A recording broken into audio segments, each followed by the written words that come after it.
بسم الله الرحمن الرحيم الحمد لله رب العالمين والصلاة والسلام على رسول الله.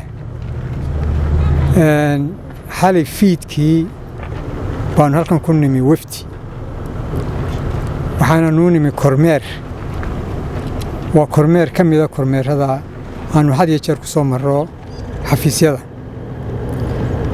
ujeedaduna waxa weeye inaanu u koor galno habu socodka shaqada xafiisyadeeda cashuuraha kastamka iyo cashuuraha berrigaba, dhaqangelinta miisaaniyadda, habraaca dhaqangelinta nidaamka iswada ee ifmaska af Ingiriisiga lagu yiraahdo ayaanu nimi. waxaanu kaloo nimi inaan la kulanno macmiishyada, cashuur bixiyayaasha iyo hay'adaha kale ee gacanta naga siiya adeega aan u xilsaaranahay. waxaan soo maray xafiiska cashuuraha berriga iyo xisaabaadka guud, xafiiska kastamka iyo kastamyada aan ku leenahay kontaroolada.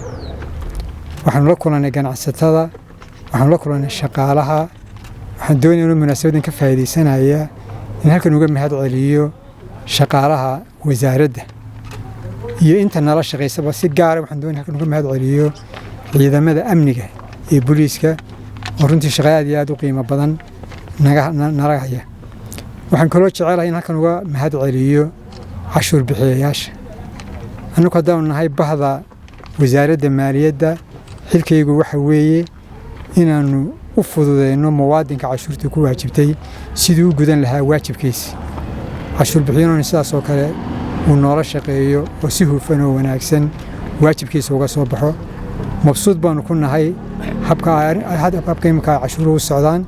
waxaan kaloo jecelahay runtii mar labaad inaan uga mahad celiyo cashuur bixiyaha.